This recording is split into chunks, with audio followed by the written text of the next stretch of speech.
once again.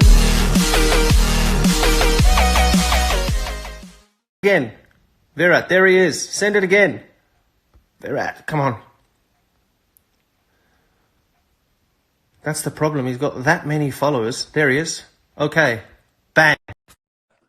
Waiting. Here we go. His connection? Where's his connection? Brother! Why? Turn your camera What's around. up? How are you? You can't figure this stuff out. You're too old for this.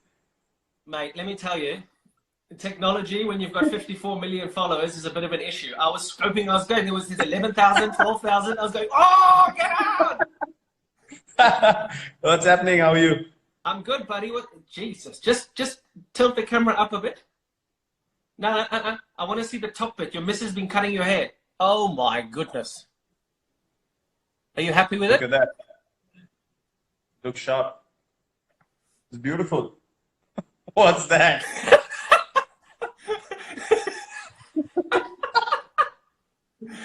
That's why I'm wearing a cap. I got the I got some bad. Yeah, I got half an hour of bad Did you stuff. get a head mode? I had the lawnmower out. I was just gonna say that. How's the family?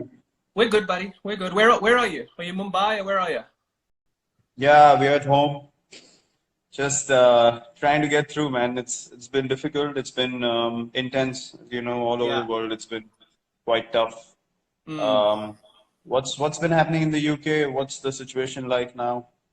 Mate, we're exactly the same. We're in lockdown. We are completely locked down.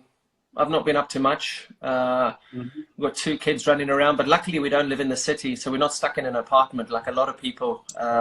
We've got space, so we've got garden. We opened the swimming pool today. So we're very lucky that we've got space, but it's tragic what's happening, huh? Tragic. I know. Sweet. You're at Wentworth, aren't you? Yeah, we've got a nice garden out here. I mean, I'd love to be hitting golf balls, but we've been told we're not allowed to. All the golf courses are closed, so I'd go put a chipping in the garden, but that's about it. Have you got space where you are? Actually, we do have space. We went away to a farm before everything got intense. So we've been lucky. We actually have been in decent space ourselves, so we can walk around just within the compound. And yeah, as I was just gonna say, just be grateful. You don't know what people are going through, just being locked in, and I can feel for them. I see people just trying to get through these days. It's tough. It's tough to watch.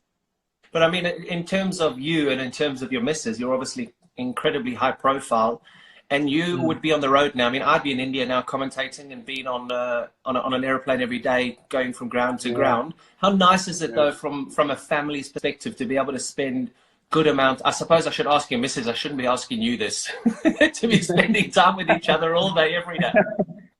No, it's been wonderful. It's the longest we've spent together since we got married. Since we've been together, actually. So really? I know it's not ideal. We've never been in one place for this long. It's bizarre, but yeah, that's been the case. It's not a good thing to, sort of single out the situation as something that you got an opportunity to spend time with. But it is what it is. I mean, we are looking at the positives. We are being careful. You're being cautious, but at the same time, you have to appreciate family time. I was just going to say, usually at this time, I'd probably be saying hello to you in Chinnaswamy or some of the other stadiums. Yeah, exactly. Not on Instagram Live. So, yeah, these are strange times. It is, and they say that in the UK, it could be, if the public don't behave themselves, it could be a June lockdown. I mean, that's stuck in your houses until June to get rid of the peak of what's happening at the moment. I mean, and you say, we have space. A lot of people don't have space, so... Crikey, I just hope people behave for 3 weeks, 4 weeks, try and just do whatever they can to get through it, and then hopefully we get through the rest of it. What are you missing most about not being able to be footloose and fancy free? Nothing. You're not missing anything? Nothing. Apart from your barber? my brother messaged me 2 days back, and he was like, "I'm dying." So in our place in Gurgaon, near Delhi, we have a gym in the basement. He's never used the gym, and now he's in the gym every day, and he's understanding the importance of that gym. So he told me, I can't take it anymore. I need to go out. I'm just getting stuck in the house, and it's difficult. He's with family as well, but people are just not used to being home. Yeah. And that's when I told him, welcome to our side of the world, welcome to our life. This is our life every day. So absolutely, we are in isolation every day. That's true. Jesus, especially you guys in India. I mean, at least here we can get out, and I think you love touring England and Australia and stuff where you can go to the beaches. But I mean, in India, it's quite intense, isn't it? Yeah, it is. But to be honest, we're just grateful that we're home. We're in one place. With all the travel restrictions now. Imagine if we were still on tour and stuck in some country, and could have been very, very difficult for everyone around. Just stuck in different parts of the world. And I wanted to ask you, what's been the mindset of people in the UK? How are they dealing with the situation? How are they looking at things? And is there panic? Is there sort of Mate, there has been a reasonable amount of panic. I think people stockpiled for the first week or two a couple of weeks ago. I mean, I don't understand the situation at the moment. We live on the flight path at Heathrow, and you can still see some airplanes in the air. I saw one of the airlines grounded their fleet recently. British Airways were talking about letting go of 30,000 people on leave at the moment. And so, I mean, I still don't understand how they haven't completely closed the borders here yet. When I came back from shooting that documentary a couple of weeks ago, there was quite a big outcry. I flew in from, where was I? Where did I fly? It was Mumbai or Delhi. I flew in from somewhere. And I walked straight through the border. No one's checking temperatures. At least in India, they were checking our temperatures. Before I even went into the hotel in Delhi, we had our temperatures checked. Everything was being checked. But it was very lackadaisical here. And apparently, it's still the same way at the borders, which is, I mean, it's crazy to think it's going on like that. Crazy. And the numbers are just going, they skyrocket. I know skyrocket. That's strange to hear. Honestly, our response has been quite good. I mean, apart from few people that you would have seen the videos who haven't really respected the guidelines being laid out, and I just don't understand how that happens, because if you're looking to address a larger issue, there's a thing of unity that everyone should have, which unfortunately hasn't been the case with everyone. I think 80% of the people have taken it on board, but still those 20% can be a huge issue going forward. As you said, the spike is immense going into week 3 and 4. So I just hope that people, get some sense into them and just stay Are you off training? the Are you streets. training? We actually got all our stuff put into a big car, and we got our stuff here. Everything that, because I knew that if this goes on for longer, you still need to be able to train, and so I've got my lifting Olympic bar and plates, and there's a little garden to run around, and All right, so man. All right, man. Me and Anushka have been training well. Mate, I've seen it. Don't call it an Olympic bar. You need to be calling it something, because the last time I saw legs like yours, they were hanging outside the nest. Little pencil legs. Here they are. Little pencil legs. It helps. It helps when you got big legs like yours, and you still pop a calf muscle. I've never popped my calf in my life. Hey, remember that. It looked like someone had shot me. It was in Pune. I knew I was standing in slips, and I was like, "What the hell just happened to him?" So no use of big legs if you can't run. I'm sorry. This is very true. And what I'm actually going to say now, leave it, guys. Me and Virat are having a conversation here, and I know that there's a lot of people are very interested in this interview. We're just talking as friends. We're talking as buddies, and we're going to go back to 2009 now. We're going to talk about Bangalore, and we're going to have some fun. This is just Virat and I having some fun. This is not for any journalist to take this one way or another way and to create ridiculous headlines. So please, if you're going to do that, then it's obviously going to finish off any conversations between people who just want to give normal fans some content. So just please respect the conversation. Dude, okay, hold on. Don't worry about this big lecture, because no one's heard you. This is going to go off anyway, so just carry on. Okay, I tried. Yeah, that's good. Listen, RCB. Yeah, go on. talk to me about the bloke in the middle of the picture that I posted this morning on Instagram. There was a guy that I posted in between that guy that's perfect and pure and has the most amazing beard compared to this guy in 2009. Well, I don't recognize him anymore, to be honest. I do. I know you do. I know you do. Yeah, I know. I know. Good old days, but we had a lot of fun. We had amazing times together. I think right from 2008. You came in 2009, didn't you? Yeah, 2009 was, I think, yeah, that was my first season, yeah. Yeah, 9 and 10, you were with us. Yeah, 2009 is when we really sort of got it going. We really hit off well from day one. And yeah, they were good times. I mean, you obviously came in as the star player, like the big KP and, you know, this all over South Africa, brew, bloody hell. Yeah, but it was fun. I remember all those days and playing with Jock and Dale and Mark Boucher as well. And Ruloff. we had Rahul in our team.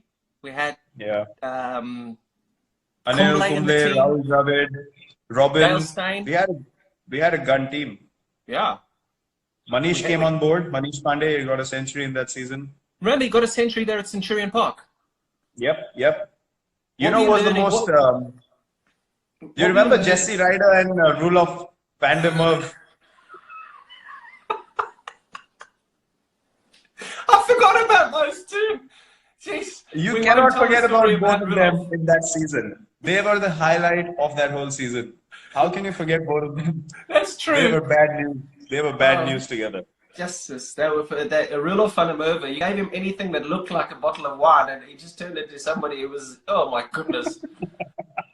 It was. I mean, the yeah, kind that of was things he's funny. done, I can't really talk about them. Every single time I get asked a question about you, I always refer to the questions, even though you were a bit of a. In 2009, you always sat next to the right players who you wanted to learn from the most. You had a very inquisitive brain when you were sitting next to the Callises, the Kumbles, the Dravid. You just wanted to learn, didn't you? You just wanted to be the best player. Yeah, I mean, it was pretty obvious. I mean, for a youngster having all of these people around yourself when you came and you were at the peak of your career, and for me, it was just an opportunity to just absorb as much as I can. If I wanted to go higher and higher, I just had to do it. So, yeah, it was a no-brainer for me. There's different ways you can look at the IPL. Nowadays, there are a lot of youngsters who still ask those questions. I'm not sure of the other teams, but the people that we interact with, the guys in the Indian team, they ask those questions, which are, the right questions. So, yeah, it's basically how you look at things. And I always want to just be the best version of myself, and learning from you guys was a no-brainer. Did you think that you would become as good as you've become? Never. I was just talking to my coach the other day, 2 days ago. If someone told me 12 years ago you'll have these numbers after 12 years, I would have told them to get lost. No chance. That's amazing, huh?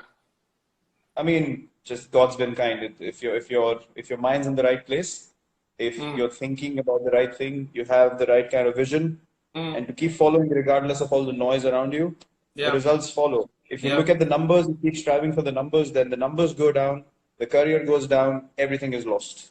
So what are you striving? What do you strive for now? Every time you come out and bat, whether it be for RCB or for India, you're just thinking end game is to win, and how do I win this game? You're not thinking about anything. There's no other clutter. Not at all. Not at all. For me, the most important thing is how can I contribute to make my team win? Because that is what we started playing cricket for. When we were really, really small. So I don't think why that intent should change, why that mindset should change. It hasn't honestly changed with me. There's a lot of things that people try and create in India. They try and cook things up, stir things up. You have experienced that a lot when you were playing as well. So it's basically you just have to block the noise. And whenever I go to bat now, I understand that cricket is a small part of our lives, and I need to be able to make the most of the opportunity that I have in front of me. And I have a larger responsibility now, to be able to maintain this culture of fitness, of taking the team in the right direction. And I mean, you just have to be grateful that you have this opportunity, and you just need to make sure all your energy is in the right place to be able to do that. Where did your nickname Chiku come from? Chiku actually came from, MS has sort of made my nickname famous from behind the stumps. In the stump mics, people pick up. They call me Chiku actually like I'm their neighbor or something like that in India. They'll shout out, "Oh, Chiku, once photo, please." And I'm like, I have a name. You don't know me, but you can't call me Chiku. Jesus, so when this all finishes, you're going to walk down the street, Chiku! Yeah, I get called out by the name of Chiku all the time. No one calls me Virat anymore. Either Kohli or Chiku. That's it. It's amazing that I come to India and they all call me Peter. I'm saying, who the fuck's Peter? Peter! Peter! Peter! Who's Peter? No, I got this nickname by a coach we had in the state team, actually the Ranji Trophy, our first class teams. And I used to have big cheeks back then. And I had in 2000. Sorry. You used to have what? Big cheeks. Big cheeks. Cheeks, yeah. Thank you. Thanks for clarifying. I didn't hear you correctly. I had big cheeks back then. In 2007, I thought I'm losing hair. My hair's shedding. I'm having a massive hair fall. So I got my hair cut really short like yours now. I look like a clown and I have big ears. So my cheeks stood out and my ears stood out. And so we used to have this comic in India, like a comic book when we were growing up called Champak. It was called Champak. Yeah. And there was a rabbit in that comic. That character's name was Chiku. So the coach called me Chiku the rabbit because I had big ears. So that's where the nickname came from. And then people started taking it up and, it went up to God knows where. Brilliant. And tell me, RCB, a lot of people, since this thing went out, and I've had such a busy phone in the last 24 hours. I mean, it's crazy. Why? And one of the big things was they want to ask, why have RCB not won a title yet? I mean, we get asked it all the time. We have to try and explain it in the commentary box. It's like, oh my God, geez, just stop asking the same question. Do you get sick of the same questions? Look, when you have in like history in the previous seasons as well, when you've had the biggest players who played for RCB, obviously there's going to be much more attention on the team. Now you see, even with this team, myself, AB, Chris Gale, Dale had played recently as well, and all these big players have played for RCB. So we're always going to be more in focus. But we actually spoke about it. We've reached 3 finals. We haven't won either single one of them. We've reached 3 semifinals. But those things are irrelevant. Those things are irrelevant. As till the time you don't win that title. So, look, we feel the same as everyone, to be honest. We keep talking about the team that we have. Even when we've had the best teams, we've just not been able to do it. But yeah, that's one of our main goals. We actually deserve to win a title, to be honest, because. Is that something that you are focused on now? We'll move on to Indian cricket in a minute, but is that something that, I mean, you've achieved almost every single thing in the game. Your numbers are crazy. Do you really want to win an IPL? Actually, I've realized something, that to go after something so badly, it keeps running away from you. And I remember all the times when we've done well in RCB, we've never thought of whether we're going to win the IPL or whether we're going to reach the semis or knockouts or anything like that. But it's just that added pressure whenever we've played in the recent past. We've just thought, this is the season. And, it's just blown us all over the place. So I think we just need to get that joy back. And at this stage of my life, to be honest, I give everything that I have on the field. How old are you now? Like I'm going to be 32 this year. 32? Yes, sir. Jesus. Okay. No, I wouldn't have guessed that. Oh. I would have get 38, 39, somewhere around there. 32, 31. I'm 88 born, so how old am I now? I can't even count. I was shit at math. There's the headline tomorrow. Virat doesn't know how old he is. I'm 31. I'm 31 at the moment. Yeah. If that's as bad as it gets, then we've done really well in this session. I'm 31. 31. 31? Yeah. Okay. And we get on to Indian cricket, and we talked about your transformation from 2009 to the person that you are now, and how fit you Mm. are, and how structured you are, and how much you train.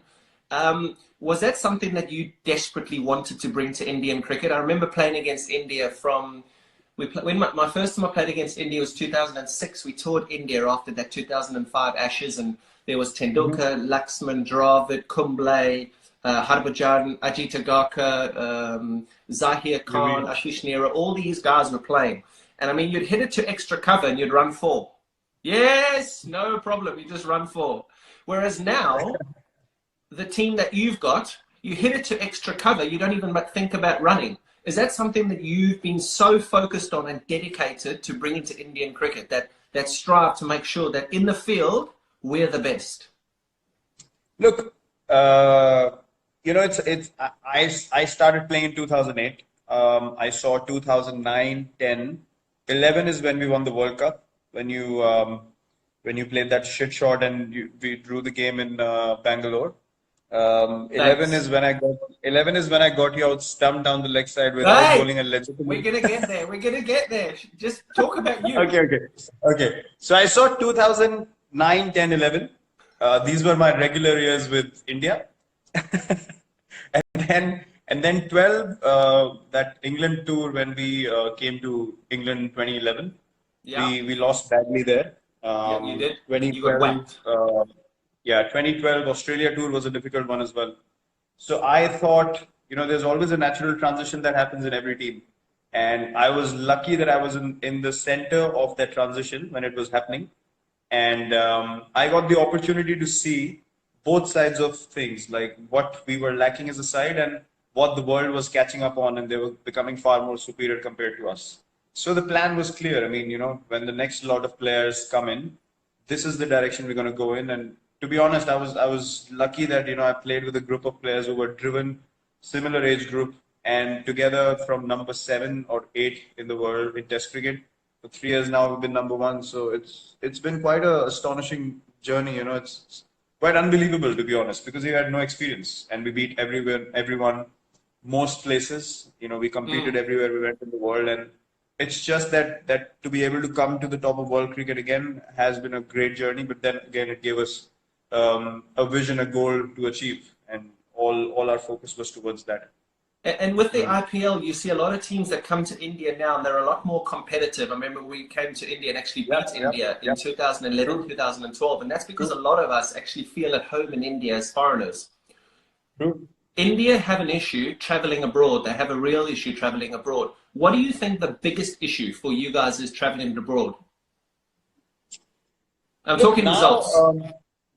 now, to be honest, before when we used to tour, it used to happen sporadically. Like we would come to England every 3 or 4 years, and in Yeah, between there was nothing.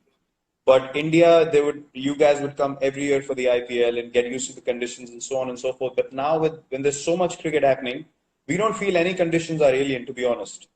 Now, right. I feel like now traveling to other countries and playing at home is a level field. Anyone can beat anyone anywhere because we're Yeah, playing each other so much in different conditions all the time. Australia, I remember we went to Australia for a whole tour, and then suddenly 3 weeks after that, they were in India playing ODIs against us. yeah. That would never happen before. So now it's not a question of whether we know the conditions or not. It's all about the mindset, the fatigue, whether you play too much cricket, whether you're ready mentally, physically or not. So I think those are the challenges now. Now we don't feel like any condition is sort of alien to us, and that I think is the most exciting part. Do you feel Hmm. like you play too much? I remember in my career, I was having huge arguments and disagreements with the ECB because of my schedule. And all I wanted Hmm. to the ECB to manage was my schedule because I was playing every T20 game, every one day international, every test match cricket. And I didn't want to miss out on the IPL, which is what guys Yeah. don't miss out on now. Do you feel like you play too much cricket? Look, I've been taking breaks, honestly. I felt like last 2, 3 seasons I was doing too much, so I started Yeah. taking breaks every now and then, T20 matches here and there, maybe a ODI series here and there, because I didn't want to miss any Test cricket, to be honest. And T20 cricket in between, I just felt like there were too many games that had no relevance, and Mm. I'd spoken about it in the press as well quite a few times that you just can't have matches where you have zero sort of motivation or energy, and I Yeah. don't like to play like that. Yeah. But I've just thought about it. I've been playing 3 formats for 9 years now, including the IPL, along with captaincy for 6 years. So it's not easy. It's not easy. No. But No. I'll see. I'll see. I said 3 years more. I think till the next World Cup. I'm gonna give it all and then figure out where I stand, which format, what not, all those questions later. And obviously one of the biggest changes that you've made, and I know that, I mean, I campaign for wildlife all the time, and the thing that people hammer me the most about is eating meat. Now, you're vegetarian, you made that decision because, believe me, in 2009, 2010, when we hung out, you weren't a vegetarian. you're now, No, no. you're now a vegetarian. Yeah, I wasn't a vegetarian till 2018 when we actually came to England. I left eating meat just before the Test series started, and Why?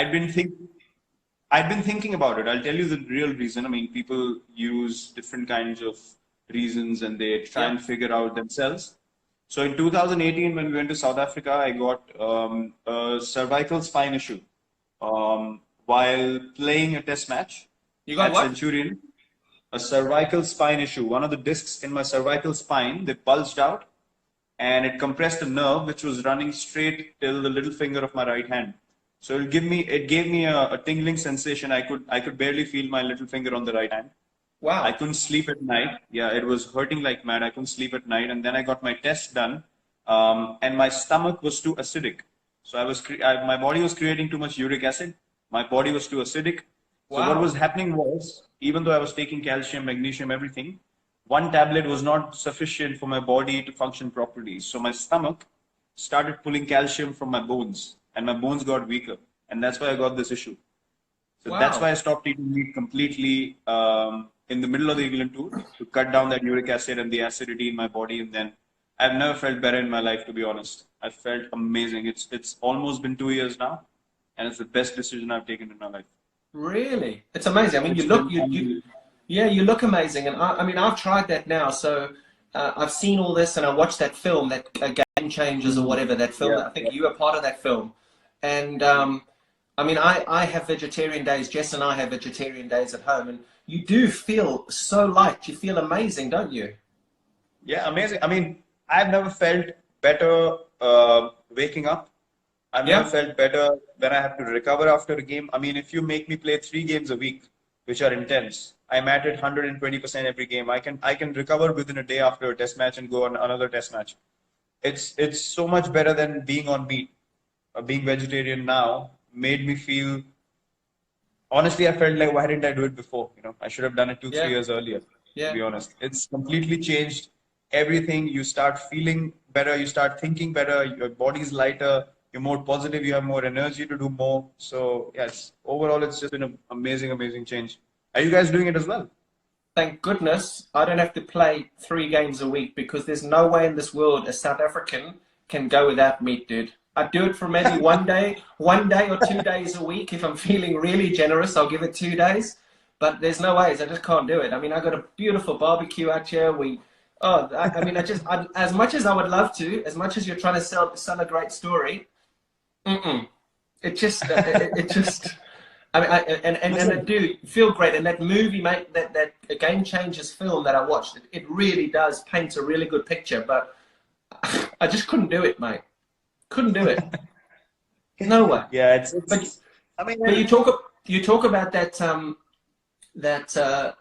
ability to be able to turn on every single day. I was running on a treadmill in geez, I don't know where it was, and MS came and jumped on the treadmill next to me. And first of all, to see MS in the gym at that stage, I was like, oh, Jesus, what are you doing in here?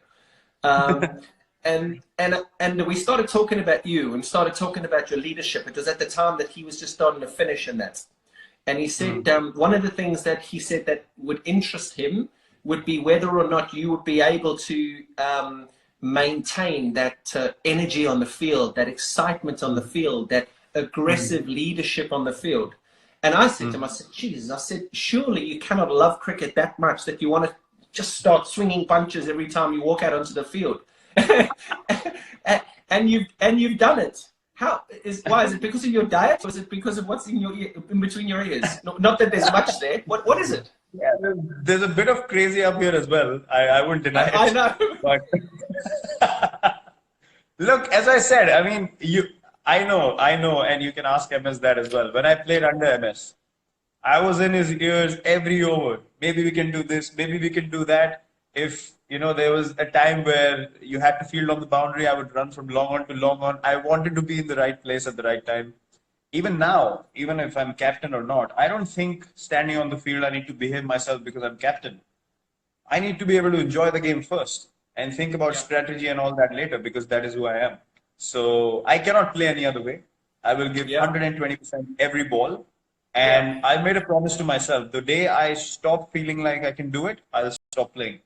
Really? I want to be able to play till the time I play the way I play right now, with the same intensity. So we're going to have to keep talking over the next few years about how you want us to jump in a UFC ring every time you up on a cricket field.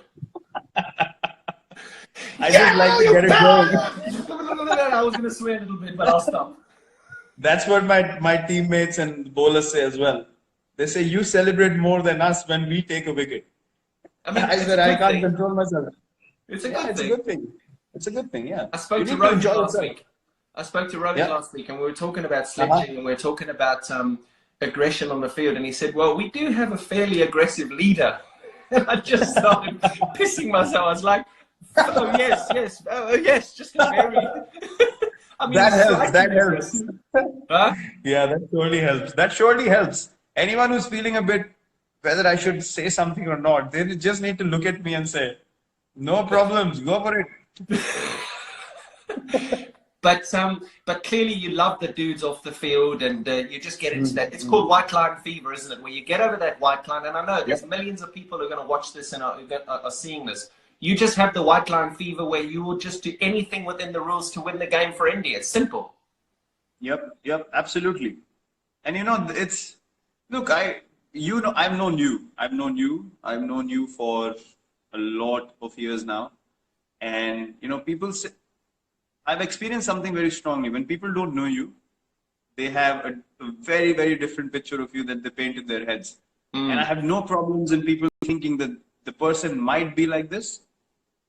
But when you don't know the person, when you haven't interacted with the person, for someone to say that the guy is like that, I don't agree with that, because you can't create a reality for someone else in your own head and then treat them accordingly.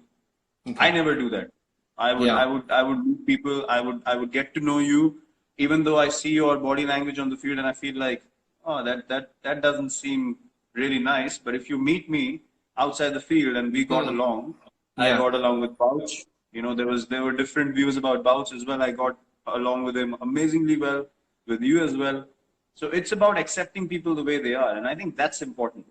You step off the field and you accept people as just human beings. When your competitive spirit comes out, there's no problem in being competitive, being aggressive. You've had duels on the field. It never gets to physically punching someone in the face. I mean, it would never get to that. It's basically just maybe with you it could have a few times, but not with me. Not with me. I'm too small. I can't take on the big guys physically. That helps. Does the IPL and the friendships that you've created in the IPL make it a little bit more difficult to, when you're playing against Australia, to give a volley to a teammate in another opposition, or does it not matter? When you play for India, you're playing for India, and I don't care if you play for RCB with me, without me, whatever it is, I'm going to beat you, and that's it.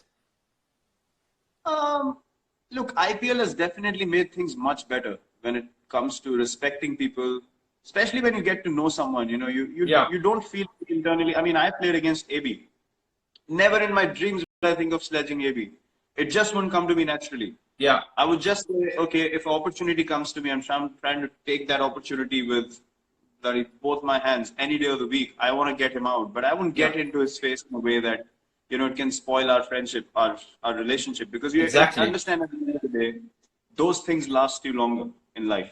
So whoever you get to know, obviously, it's a mutual respect. Both ways, the line is not crossed. But otherwise, we're always looking for something spicy to get into the zone eventually, because you want to be at your best. And if that's what gets you, why not? What's been your most fun innings? I'm not going to ask you what's been your best innings. What's been your most fun innings? Because I actually got asked this in an interview a couple of months ago. I was doing something and they said, what's been your most fun innings? And I was like, shit, I've never been asked this before. It's always, what's your best innings? What had the most impact? What's been the most fun? The one where you just got, that was so much fun. It's just like, Jesus, I just got there and I just went bang, bang, bang, bang. Do you have any? Yeah, it's a tough question, isn't it? Yeah, I do have one. It was against Kings 11 in the IPL.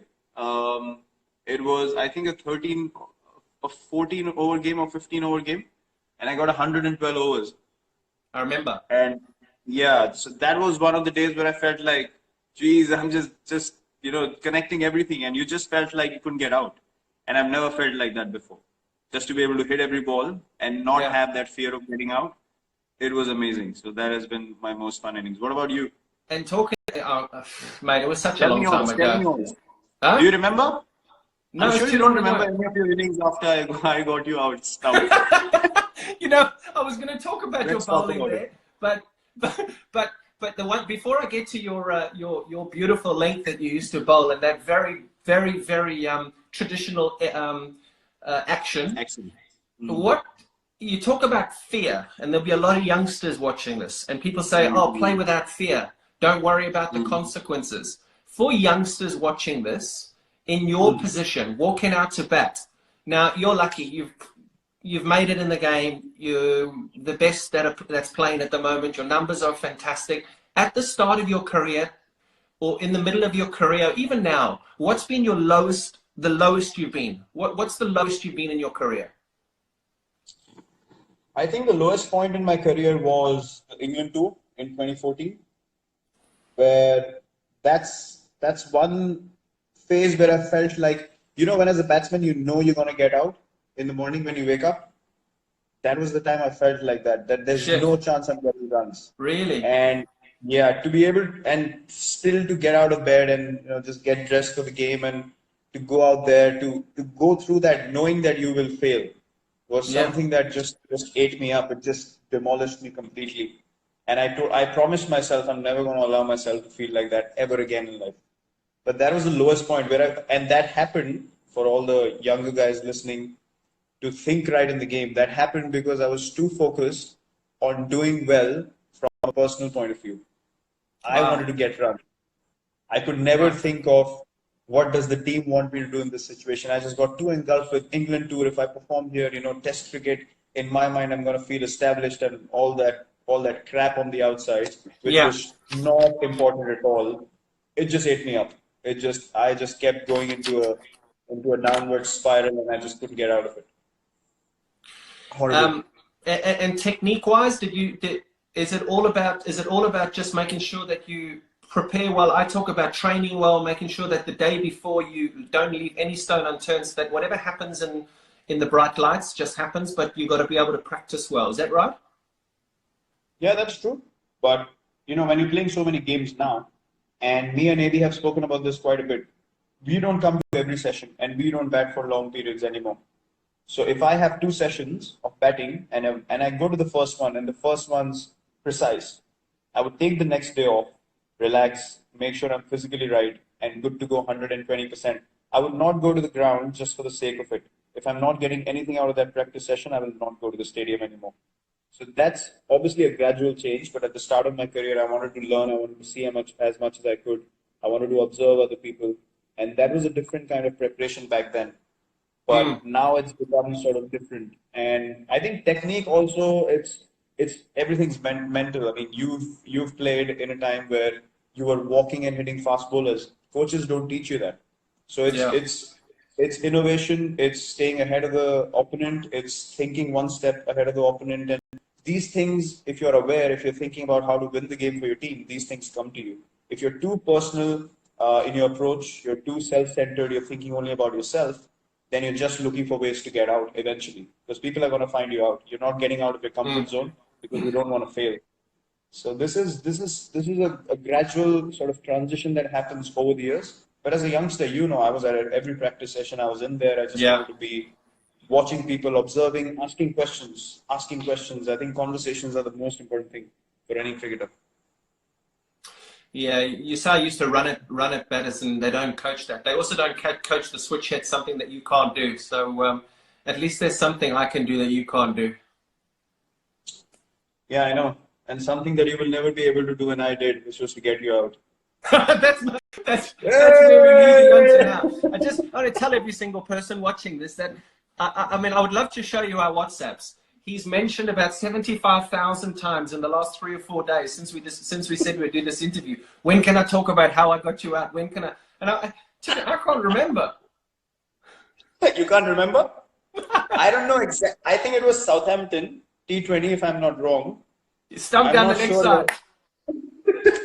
It was your famous one leg flick where you took your back leg off the crease and MS got you stumped. And by the way, I'm the only bowler in cricket history. Know this. I'm the only bowler in the history of cricket to get a wicket in international cricket without bowling a legitimate delivery, and you were the batsman. I got you stumped on a wide ball. It was 0 balls, 1 wide, 1 wicket. No one's done that. No one. Wow, thank you so much. The thing is, there's method in my madness, mate. I just wanted to be able to produce something for you that was something we could talk about if in the future years. When you join us in the commentary box, it'll be something we talk about, that we show. I mean, it's friendship. You know, I saw you walking off, and you'd played with me 2 years, and you wouldn't even look at me. I was celebrating. You were so embarrassed. You just looked down and you walked away. And I laughed so hard after that game. I was like, bloody hell, he didn't want to look at me because I would have laughed in your face. Oh, wow.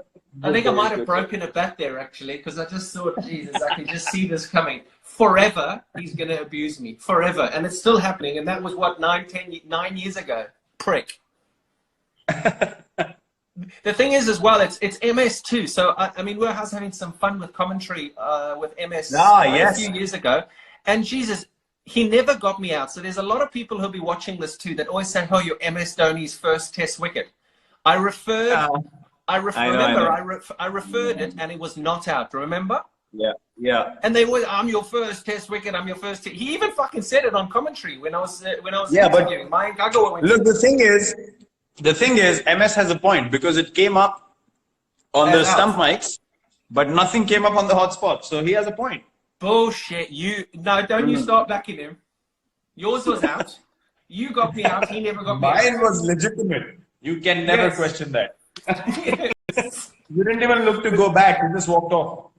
No, I was never getting out to MS. To you, I don't mind. But at least that action, I could at least sort of talk about. Well, I mean, I didn't really pick it up. It came at an angle. It came at that kind of angle. MS had a bit of a conventional thing, so I was like, I cannot get out to that. That is filth. That is the fast bowling. Who's the best? Who's your favorite batting partner? Before we'll finish off with fans and social media now. Mm-hmm. Who's your favorite batting partner? Favorite batting partner? 2 people that I've enjoyed the most batting with. I love guys who can run really well and who understand my calling and, intent to run. So I think MS, when playing for India, we've run the best together. And AB otherwise. I mean, AB and me are like, we don't even need to say anything. It's just the partnership flows. We don't talk cricket as well in between, and it's just amazing. Yeah. Brother, I've got a load of stuff here that I just want to go over, just fans, social media, and I mean, I suppose we play to entertain. We play for the fans. We're sitting in a situation at the moment where we're having to entertain on Instagram Live because you can't go and slap bowlers all over the Chinnaswamy Stadium because of what's happening in the world. But how important are fans to you? How important? I mean, I just did a little thing here now. Social media. I looked on Instagram now. Ronaldo, 210 million followers. Messi, 146 million followers. You've got 53 million followers. You've got Federer at 7 million, Hamilton at 15 million, Tom Brady at 7 million, McIlroy at 2 million, Bolt at 9 million. Does that come with responsibility? It does. It does. Honestly, I see a lot of backing and love from genuine fans on social media now. The good thing about social media now is that they're able to show you that support and that love in times that other people are not really willing to. So I think I felt this over the years that, the number of people that like you and that appreciate what you do, their intent, their energy, it really motivates you and it pushes you in the right direction, to be honest. Because without their contribution, without their energy and them wishing well for you, you wouldn't be able to do what you're doing on a daily basis. There's no chance to be able to get this motivation every day. You walk into a stadium, people are just shouting your name, 30, 40,000 of them. You just get into a zone. There's no denying that. So, I mean, these are things that you can't replicate anywhere else. And I absolutely have total respect for that. Fans that genuinely love the game, genuinely love what you do, and they respect good and bad equally, hats off to them, honestly. Big respect. I tell you something, you talk about the fans going crazy. I mean, when you walk on the field anywhere in India or wherever, I mean, it's chaos. And I remember playing with Tendulkar, with Sehwag, with Yuvi and MS, and it being exactly the same way. One thing I will tell you is that when that happens now and you say you get into the zone, just appreciate it. Because if I think there's one thing that I miss, I remember playing all those days and you walk onto the field. I remember just playing at the Ferocia Kotla for Delhi and having that one bumper season. And for the rest of the time, it was just like every time I walked out, KP, like you've got to just, you really have got to just, you've almost got to just bottle it up and just remember it. Because, dude, those are the best days of your life when people are going crazy like that. Absolutely. I totally agree with you. I think these are things that one needs to appreciate. We are a bunch of the lucky few that get to experience this. Yeah. Even today, with, you speak about difficult times now and you understand that the kind of place you are in right now, you said you have space to move around, you have a garden, you have a pool. I see the current situation where people don't have jobs, they're struggling on a daily basis. Yeah. You can't have any other feeling than to be grateful. Just have the most amount of gratitude you can, because God has put us in a place where we don't have to go through those moments. And if in this place as well we sit down and complain about things, I don't think that that's fair. So it's just looking at what's happening all over the world, it just makes you feel, where was I really heading? Which direction does my life really want to go in? And I think this time will really make us all reflect on it. So yeah, this is indeed a blessing that we have. I'm going to finish off now. We're going to finish off just with some fans' questions. I went through a load of them.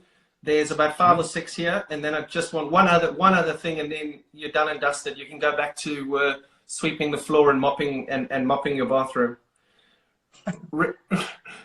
Ronaldo or Messi? Ronaldo. Why? Work ethic, drive, passion, all the crap, noise on the outside, deflect it, move ahead, know what you need to do, and just get done. Will you shave your beard off? No, never. Why? Chico! No, I don't have cheeks anymore, but Chico! I look horrible without a beard, so I would never have shaved it off. Never. Favorite destination to go with your missus? No cricket. Favorite destination? No cricket. Queenstown. We went the year before, we went to New Zealand. Last year, 2019. Queenstown, hands down #1. And then wildlife safari in South Africa. We need to come to your lodge next.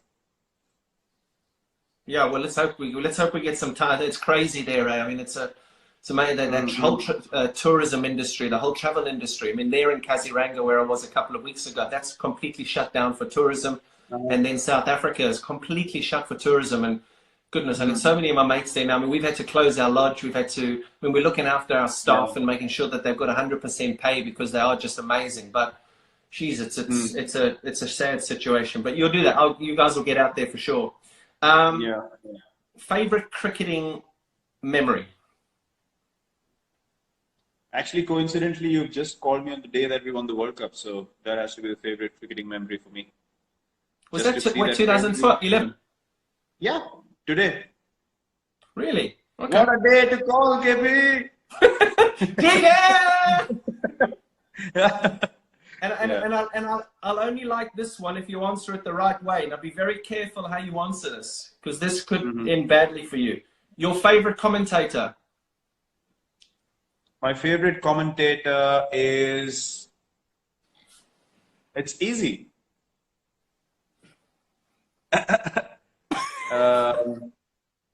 My favorite no, it's not you.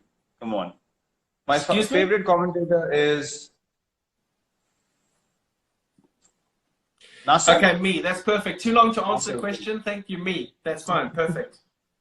Okay. Go on. Tiga?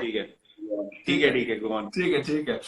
And then I'm going to say there's two more things now. Tell me about that. You told me about this the other day that I'm very interested in, because I've never known anything about it. Your foundation that looks after all the non-cricketing athletes. What's that all about? Yeah. Set up the foundation in 2013, got it registered in 2016. Then we started collecting funds. We started doing events, dinners, charity functions, fundraisers, a few auctions here and there. And then eventually we started giving out these scholarships. So we understood the challenges. So in India, in cricket, we have decent facilities to be able to make a career out of, playing cricket, and you have enough academies and places to practice. But other sports, there are not many places that you can go and have quality practice, quality facilities. So we wanted to identify for sport in general in the country, who are these people? And we have a panel of elite sports people who have played for the country, represented in different sports over the years. So they select people, they track their progress, young kids, 14, 15, 16, who have potential to eventually go on and become world-class athletes, maybe Olympic medal winners or something like that as well. So we take care of their progress. We provide nutrition. We have a few tie-ups with hospitals, nutrition companies. We provide coaches to them as well. We provide counseling as well through these experts that I mentioned. So yeah, we track their progress, and all over India. Sorry. All over India. All over India, yeah. All sports. Wow. So we obviously track their performance. Anyone who's doing really well and we feel like they don't have the right kind of facilities, we just pull them out, bring them into the program, and just give them a scholarship where we say, we're going to take care of you, we're going to send you to tournaments, take care of your travel, nutrition, you don't need to worry about anything. So we just give them an opportunity, a platform, and a chance. Amazing. Well done, mate. Well done. The last, I actually thought there's one more thing, but there's one other thing. Golf. Am I going to get you into the game of golf? Never. Why? What's wrong with you? Because you haven't played golf with me. I played golf with Boucher, Callis, Dale in 2008. We went to a golf course in Bangalore, and I just couldn't keep my legs in place. I just kept hitting everything over covers because I would clear my leg and slog it like we do in cricket. And they said, you got to fetch the ball and play it again. I was like, no way I'm playing this sport again. They bloody sent me into the bushes 3 times. I was like, thank you. Take your golf club, I'm going in. Your missus has just put a message up there. Chalo, chalo, chalo, dinner time. So I'm going to ask you one more question.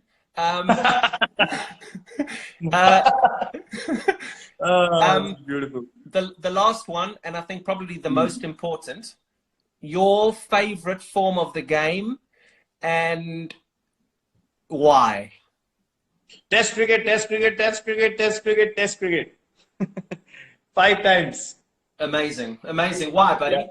Why? Because test cricket for me is actually, it's a representation of life, to be honest. You gotta keep going when you don't score runs. You gotta clap for everyone else when you haven't scored a run. You gotta give everything that you have. You gotta go back into your room, have that same routine, wake up every morning, come out to play whether you've done well or not. And in life, you have to do the same. You just don't have an option of not competing or not participating. So for me, test cricket is life, and I've learned the most. Playing test cricket, it's made me a better person. Amazing. And you know what? I said that the other day when they said that they wanted 4-day test matches, and you came out very strongly and you said, no, I'm not interested in 4-day test matches. I only wanted 5-day test matches. They try to get me to do something quite lengthy in a debate show. And I said, guys, the facts of the matter are that Virat doesn't want 4-day test matches. So 4-day test matches ain't happening. And on that note, don't enjoy your vegetables. Have a banana. Cheers. I love you, brother. Cheers, KP. Thanks. Good to see you. Bye, buddy. Bye, mate. Bye. Cheers. Bye.